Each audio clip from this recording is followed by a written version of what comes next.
때때로 우리는 왜 나한테만 이런 시련이 올까? 하나님은 계시는 걸까? 하고 생각할 때가 있어요. 그렇죠? 사면 초가 상태, 하늘이 무너져 버린 것 같은 상태에서 그렇죠.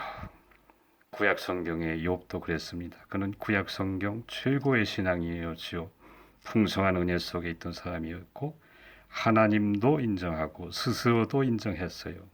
왕들도 그의 앞에서 행동을 조심했고 학문이 높은 사람들도 그의 앞에서는 입을 조심했지요.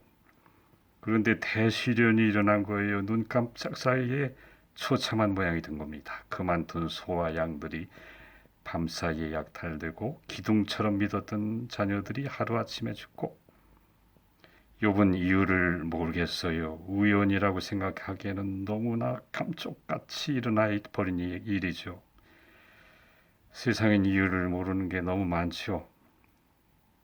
예를 들면은 같은 감정을 서로 나누면서도 얘는 왜 복실 강아지고 나는 사람일까라는 것도 잘 몰라요. 저 사람은 왜 키가 크고 나는 보통일까? 같은 부모인데 왜 언니만 이쁠까? 같은 소질을 가졌는데 왜 나는 가난하고 저 사람은 부유할까? 모르죠. 그러나 욥한테는 그 이유가 있었습니다.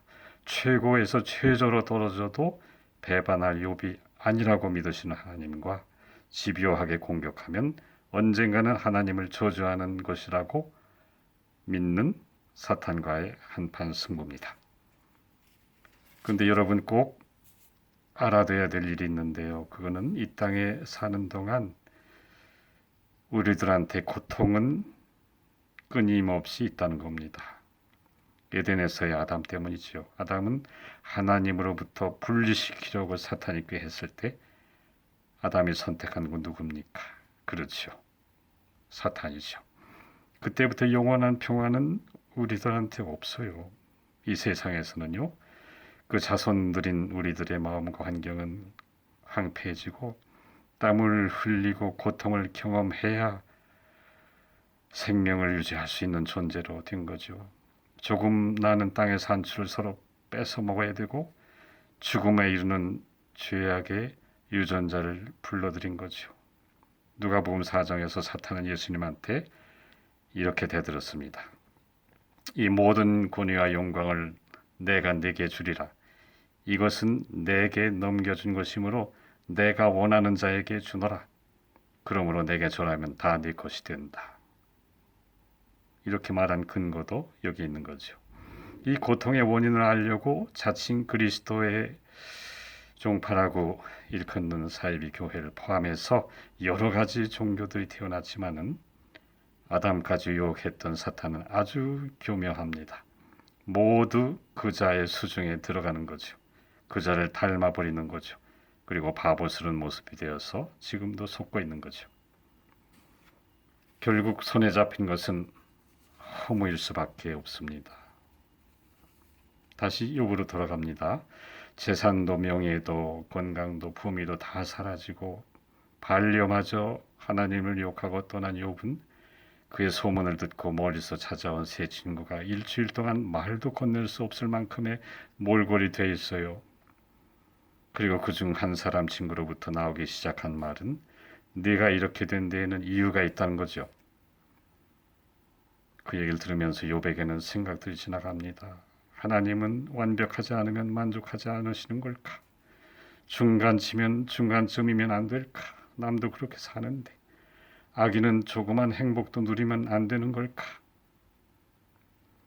욥은 자신이 어느 정도 하나님께 충실스러웠던가를 주장해 보지만 악은 심판받고 선은 보상받아야 한다는 대전제 아래 더 할 말을 찾지 못하고 하나님의 은혜와 용서는 무한하다 하는 대원칙 속에서 친구들의 비난은 힘을 잃습니다. 그 중에 욥은 하나님과의 추억의 한때를 떠올려 봅니다. 내 인생이 왕성하던 때 내 장막에는 하나님과의 절친한 사귐이 있었었는데 그런데 그 하나님이 지금은 욥에게 아무 말씀도 하지 않으십니다. 여러분, 마태복음 27장 46절에 엘리 엘리 라마 사박다니를 기억하시죠? 우리 하나님 어찌하여 나를 버리시나이까 라는 뜻이죠. 운명하실 순간이 각각 다가오는 것을 아신 예수님이 자신이 죽음이라는 어둠 속으로 내어 던져지는 것을 침묵으로 바라보시는 하나님에 대해서 놀라시고 계시는 거예요. 이 일을 위해 천지가 창조되고 이 날을 위해 역사가 기록되기 시작한 것을 모르시는 예수님이 아니죠. 그러나 삼위일체의 한 분이시고 세상에서는 인자로 태어나신 그리스도의 마음은 섭리의 아버지 하나님 앞에서 흔들릴 수밖에 없네요. 하나님의 대답은 끝내 예수님께 들려오지 않았습니다.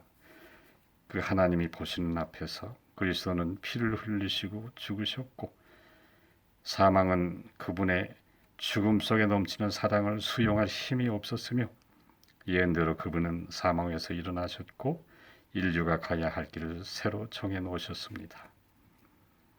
욥의 고통의 기간이 끝날 무렵 그의 불행의 원인을 논하던 친구들 앞에서 하나님은 욥의 오른손을 높이 들어 올리셨습니다.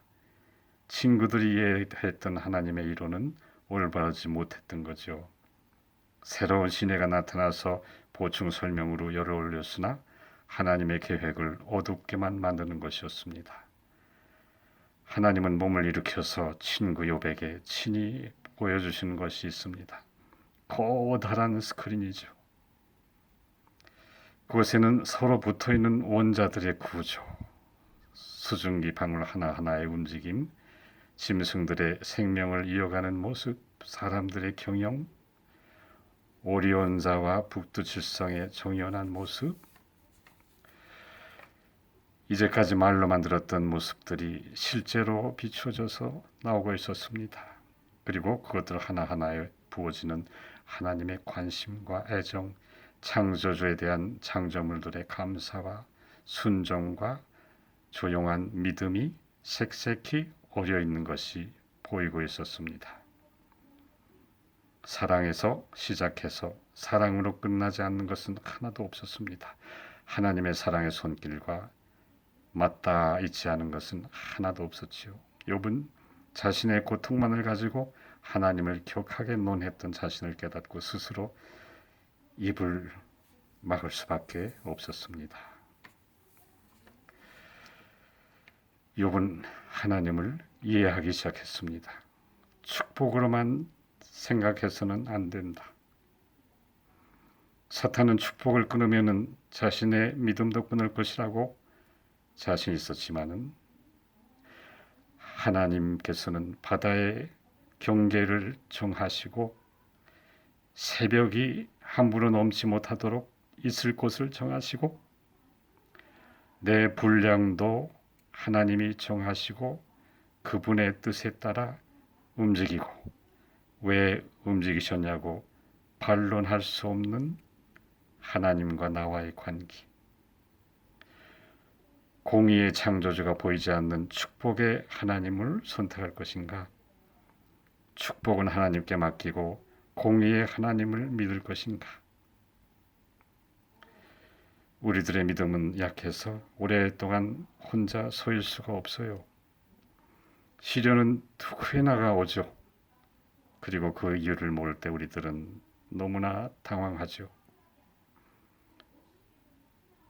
고통은 누구에게나 있는 것이 하나님의 뜻입니다. 하나님의 공의로우신 의죠. 그분은 편견이 없으시기 때문입니다. 그러면 누가 잘 일어날 수 있을까요? 성경에는 신앙인이라고 가르쳐 줍니다. 우리가 일어날 때 우리는 주님을 이해해 드리고 싶어요.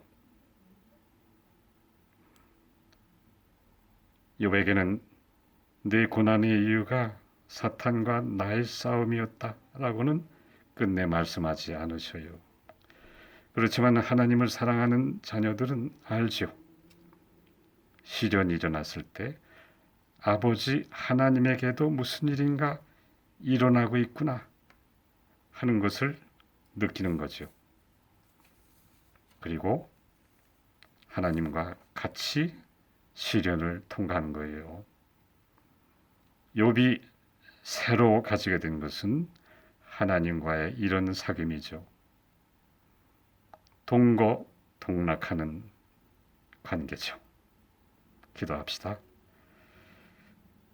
주님, 저에게 무슨 일이 일어났을 때 주님에게도 무슨 일인가 일어나고 있음을 알게 하소서.